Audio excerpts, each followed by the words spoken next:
దేవుని యందు ప్రియులారా, మీకు కృపయు సమాధానం విస్తరించబడును గాక. ఇక్కడ మన ప్రాణాత్మ దేహాలు అంటే దేవుని ఎలా స్తుతించాలా, దేవునికి ఎలా సమర్పించుకోవాలా, మన కళ్ళు, మన చెవులు, మన నోరు, ప్రతిదీ దేవుని ఎలా స్తుతించాలా, దేవుని కొరకు ఎలా పనిచేయాలా అని చెప్పి ఇక్కడ సామెతల గ్రంథంలో అనేక చోట్ల రాసి ఉంది. అయితే కొన్ని వచనాలు తీసుకుని ఈరోజు ధ్యానించుకుందాం. సామెతల గ్రంథము 4వ అధ్యాయం 24, 25 వచనాల్లో, మూర్ఖపు మాటలు నోటికి రానీయకము, పెదవుల నుండి కుటిలమైన మాటలు రానీయకము. అంటే ఇక్కడ నోరుని ఎలా భద్రం చేసి కాపాడుకోవాలో, అంటే అన్నిటికంటే ఇక్కడ చూడండి 23వ వచనంలో, అన్నిటికంటే ముఖ్యంగా నీ హృదయాన్ని భద్రంగా కాపాడుకోను, నీ హృదయం నుండి జీవధారలు బయలుదేరును. అంటే హృదయం అనేది అన్నిటికంటే మోసకరమైనది అని చెప్పి ఇంకో చోట రాసి ఉంది. అన్నిటికంటే భద్రంగా కాపాడుకోవాల్సింది ఏంటంటే హృదయము.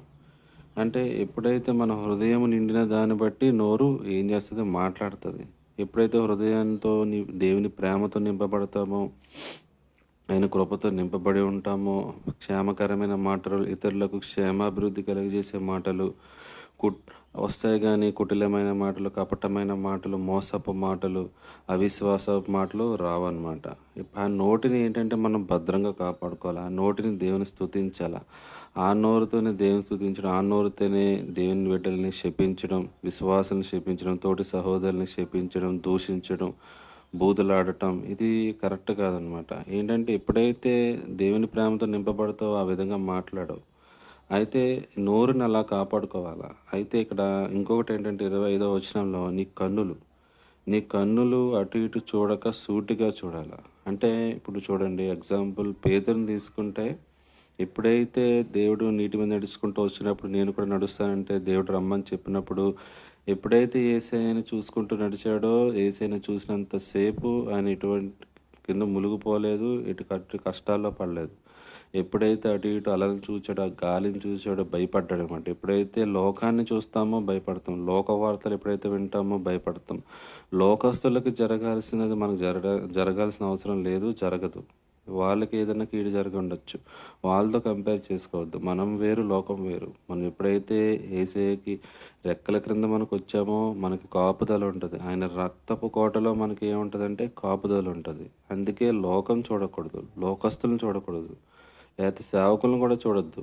దేవుణ్ణే చూడాలి, దేవుని వాక్యమే చూడాలి. ఎప్పుడైతే దేవుణ్ణి చూస్తావో అప్పుడు నువ్వేం చేస్తావంటే ముందుకెళ్ళిపోతావు, విశ్వాసంలో ముందుకెళ్ళిపోతావు, నువ్వు విడిపింపబడతావు, అనేకులను విడిపిస్తావు, సరైన మార్గంలో అనేకులను నడిపిస్తావు అనమాట.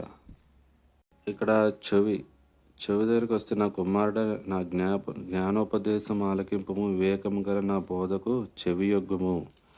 అప్పుడు ఏం చేస్తామంటే బుద్ధి కలిగి నడుచుకుంటాం. సామెతల గ్రంథము 5వ అధ్యాయం 1వ వచనంలో, 2వ అధ్యాయము 1వ వచనము 2వ వచనంలో చూస్తే, జ్ఞానమునకు నీ చెవి యొగ్గి, అంటే హృదయపూర్వకంగా వివేచన అభ్యసించిన ఎడల, అంటే జ్ఞానం వినాలా, దేవుని మాటలు వినాలా. వినుట బట్టి ఏమవుతుందంటే విశ్వాసం కలుగుతుంది. ఎప్పుడైతే నువ్వు దేవుని వాక్యాలు వింటావో, విశ్వాస సంబంధమైన మాటలు వింటావో, అప్పుడు ఏమవుతుందంటే నీ విశ్వాసం పెరుగుతుంది. ఎప్పుడైతే నీ విశ్వాసం పెరుగుతుందో నీకు భయం లేదు. దేవుని మీద విశ్వాసం పెరిగినప్పుడు లోకంలో ఎన్ని జరిగినా, ఎవరికి ఎన్ని జరిగినా మనం భయపడం.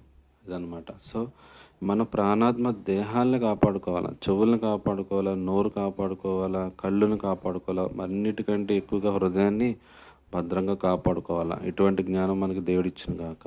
ఆమేన్.